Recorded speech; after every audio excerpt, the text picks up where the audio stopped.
Algebra 1, Unit 5, Lesson 3, Transformations of Functions.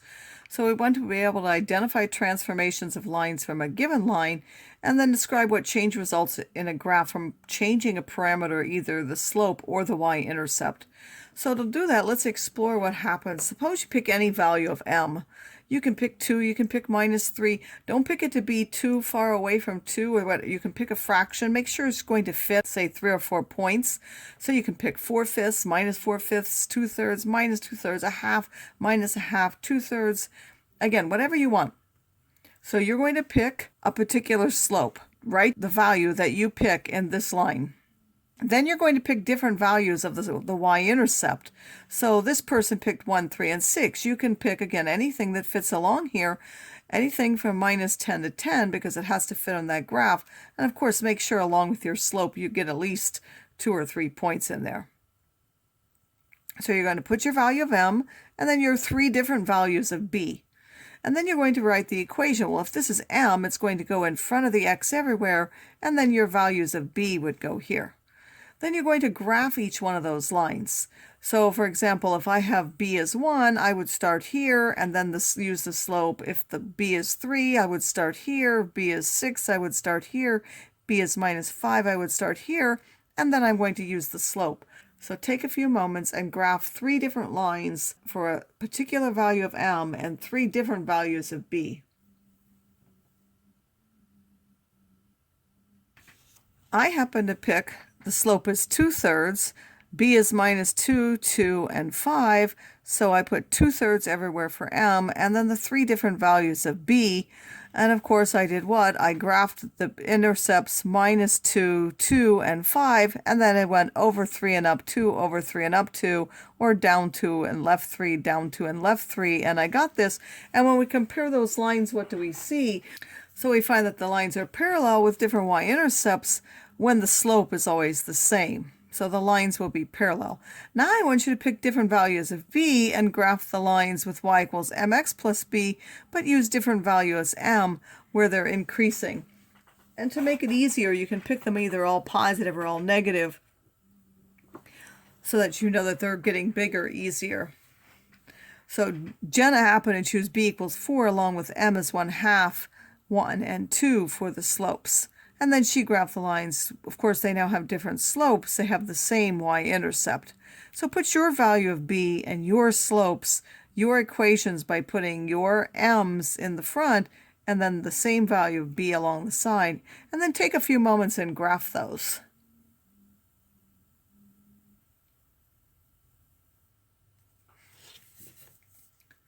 I happen to pick b as -5. Right here, and then I picked slope of 2/3, 1, and 2 because those were increasing. Again, the slopes go in the front and the y-intercept goes at the end. So I graphed all my points through -5, and then for this line I went over 3 and up 2, over 3 and up 2, giving me this line. For this one it was 1, so 1 is 1 over 1. I went over 1 and up 1, over 1 and up 1, over 1 and up 1. For 2, I rose 2 and over 1, rose 2 and over 1, giving me these 3 different lines. The lines will have the same y-intercept, but they have increasing slopes because I picked my m's to be increasing.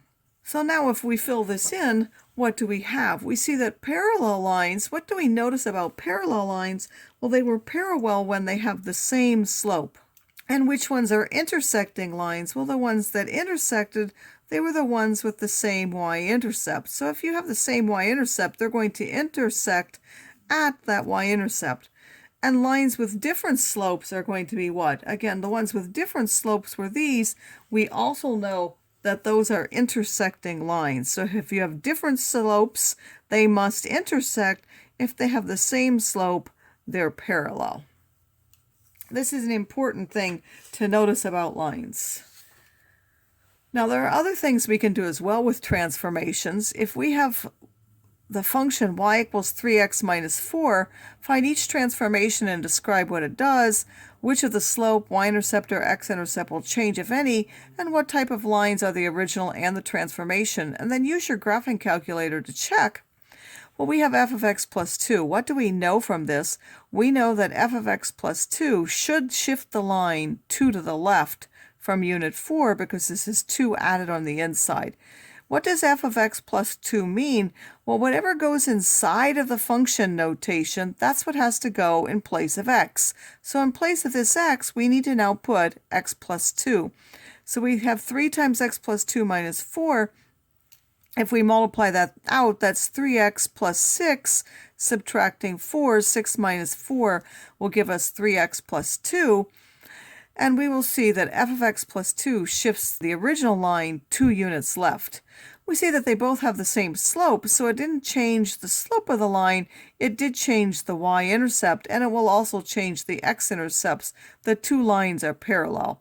So shifting it left the lines parallel but changed the intercepts. If we add a number on the outside, again, this means we're going to do what? We're just going to take that function and add 3 to it. So we're simply going to take 3x minus 4 and add 3. The minus 4 plus 3 will give us minus 1. It should be a parallel line, and then it moved from a minus 4 to a minus 1. It did indeed shifted 3 up.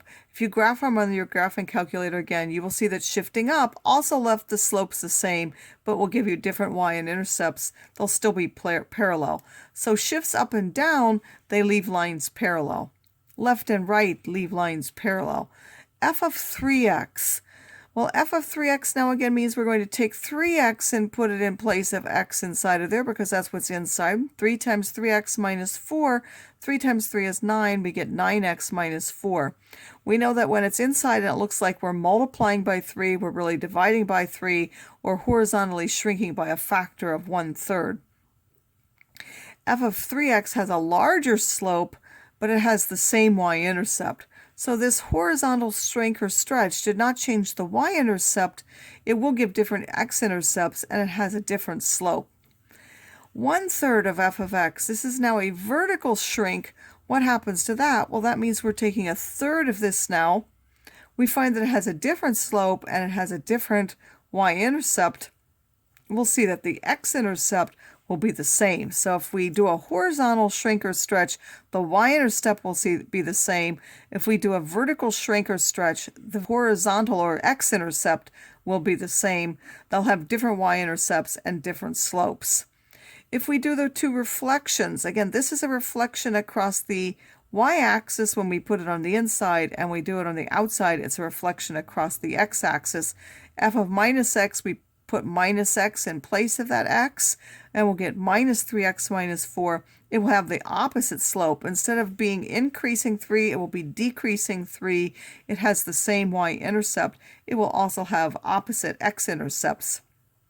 If we do minus x, and that reflects across the x-axis, we're simply going to change the sign of both parts of that and get minus 3x plus 4. We'll now get the opposite slope again. We now have the opposite y-intercept, and it will have the same x-intercept. In fact, they intersect at the x-intercept. So if we look at those, we can make the following observations. Horizontal and vertical shifts leave the slope the same, so they have parallel lines. They will have different x and y intercepts. Horizontal stretches and shrinks and vertical stretches and shrinks both make the slope different, and they both give intersecting lines. The horizontal one, which is a change in the x, leaves the y-intercept the same but changes the x. The vertical one, which stretches the y value, leaves the x-intercept the same, but the y-intercept will be different. Reflections across either axis still give intersecting lines. They give opposite slopes. So if this one was 3, this one would be minus 3 for the reflection, and so on. And then reflection across the x-intercept will leave the x the same. The y will be the opposite one, meaning if it had a y-intercept of 3 before, it now will be minus 3. Reflections across the y-axis will leave the y-intercept the same, but the x's will be opposite. For each pair of linear functions, give two different transformations from one to another. So if we want 2x plus 1 to 2x minus 5, we see that the slope stayed the same, meaning it must be either a horizontal or vertical stretch or shrink that did that. And if we look to go from 1 to minus 5, we could subtract 6, so that means we could have shifted 6 down. We can also see that if we done that on the inside, we'd multiplying the x times something. 2 times x minus 3 plus 1 will also give us 2x minus 5, so we could also have shifted 3 units to the right. 4x minus 6 to 2x minus 6, we see that the y-intercept stayed the same. The slope changed, so since the slope is different, it has to be either a horizontal or vertical shrink or stretch, and we look, it did get smaller by a half, so we could take a vertical shrink of a half to do that, and then it will shift down 3, or we could divide by that 2 on the inside, meaning it would be a horizontal stretch of factor 2. Either one of those would take us from this equation to this one. If we have f of x as the parent, meaning the one that goes through all the points that are the same, 0, 0, 1, 1, 2, 2, and so on, then y equals mx plus b is just a transformation of that. This is our function value because that's x. This would be a vertical stretch of factor 3 and then shift down 2. We want to be able to interpret things when we're given a word problem. It says a gym charges a one-time new member fee of $50 and a monthly membership fee of $25. That makes the total cost for the gym in T months being the 15-time membership fee plus 25 for every month, so the cost is 25T plus 50.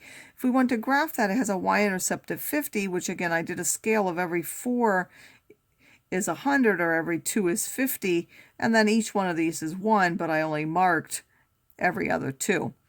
So at 0, it's 50. At 2, that would be 2 times 25 or 50 plus 50 is 100, and we'll see that we'll get this line. Or once we find the first 2, we went over 2 squares and up 2 squares, and we could continue to do that, noting, of course, that a square here represents 50, so we're really going up 50 and over 2 to give that slope of 25. What would change if the graph decreases the one-time fee? Well, the one-time fee is the y-intercept, so if they decreased it, that means this line would be parallel, but it would be shifted downwards. What change would there be in the graph if the gym member increased its monthly fee? Well, now the y-intercept would be the same, but because they're increasing this, it would be sloper, and it might go up this way instead, or up further and go that way.